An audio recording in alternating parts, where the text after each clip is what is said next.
Hi students, this is Karimunisa Sayed, Associate Professor in Zoology. Please get back to me with your queries by emailing to zoology.bcu@gmail.com. Welcome back to session 33 in Zoology paper 2, under which we are going to study Nanka data part 2. So in this session, we are going to learn the reproductive system of starfish, that is Astreus. And why do we want to study the structure of reproductive system? When we learn the structure of reproductive system in starfish, which is very simple, but still the animal has developed enormous rate of fecundity, which is retained as an adaptation to its habit of external fertilization in marine habitat. So you can just imagine in the seawater, in case of external fertilization, how difficult it will be to find the male and female gametes each other and fertilize, get fused and fertilized to form a zygote. But before we study the reproductive system, we need to know the structure of sea stars. Coming to the structure of reproductive system in sea star, that is Astreus. In most of the species of Astreus, unisexuality prevails. That is, the animals are dioecious. That means the sexes are separate. But in few species, such as Astreus rubens, there is a hermaphrodism. That means both male and female sex organs are present in the same animal.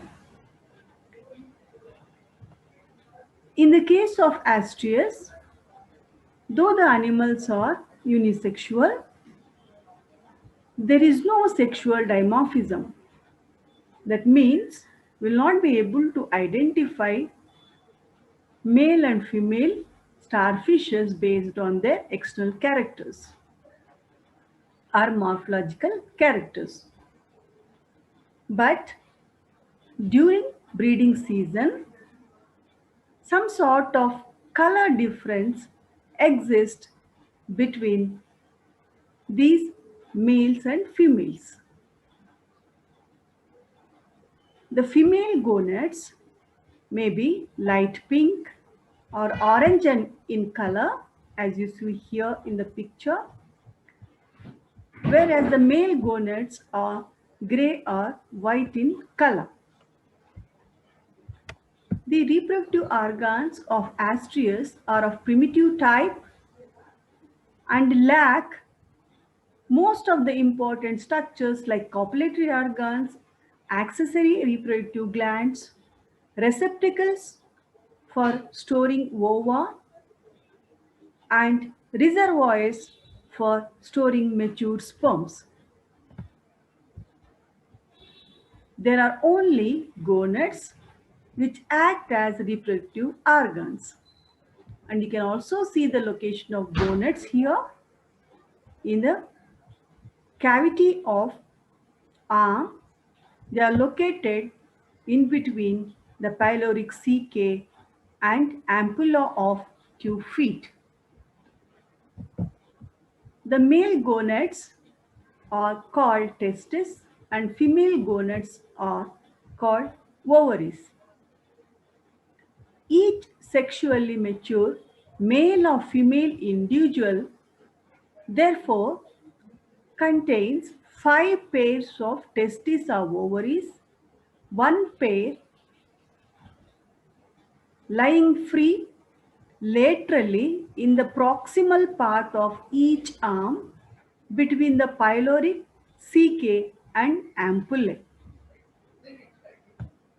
So you see here in the picture, we can identify the gonads which are light orange in color, indicating this particular starfish is a female individual, and you can see the position also, they are more oral.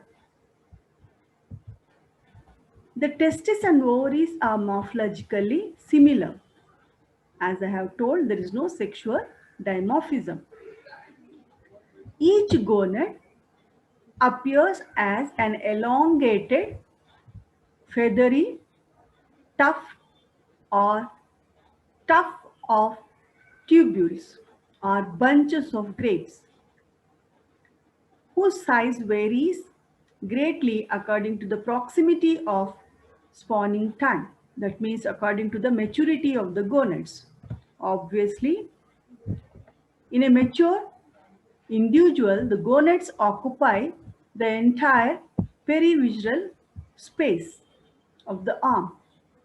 The proximal end of each gonad is attached to arboreal body wall near the interbrachial septum by a very short gonoduct, which is ciliated and opens laterally through a small goropore on the arboreal surface almost at the angle of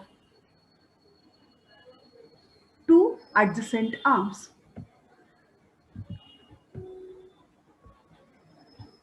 Each gonad is enclosed in a genital sac which is coelomic in origin. That means the wall of the coelomic sac or the genital sac is made up of thin layer of smooth muscles bound together by connective tissue fibers covered by peritoneal epithelium. The genital sac is the outgrowth of arboreal coelomic sinus. The gonad proper is definitely lined by germinal epithelium, which is going to produce the germ cells, or which contains lot of germ cells. The mature sperms and ova are therefore produced by the germinal epithelium, and they are discharged by the male and female asterias respectively in the seawater. The release of cells from the gonads is regulated under the influence of neurohormonal secretions of radial nerve.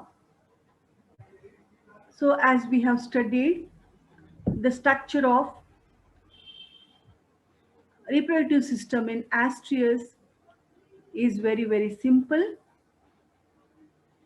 and the scheme of passage of gametes is as follows. The gonads produce the germ cells or the gametes. These gametes, they pass through the gonoduct, through the gonopore. They'll be released into the surrounding seawater.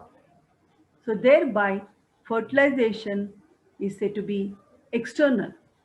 Usually both male and female starfishes, they gather together during the breeding season so that there will be better chances of fertilization. So thereby, in this session, we have learned that the structure of reproductive system of asterias is very simple, though we include these animals and in the one of the advanced phylums of non-chordates, that is the phylum Echinodermate. So at the end, we have the references which will help us in further studies. With that, we have come to the end of the session. Thank you.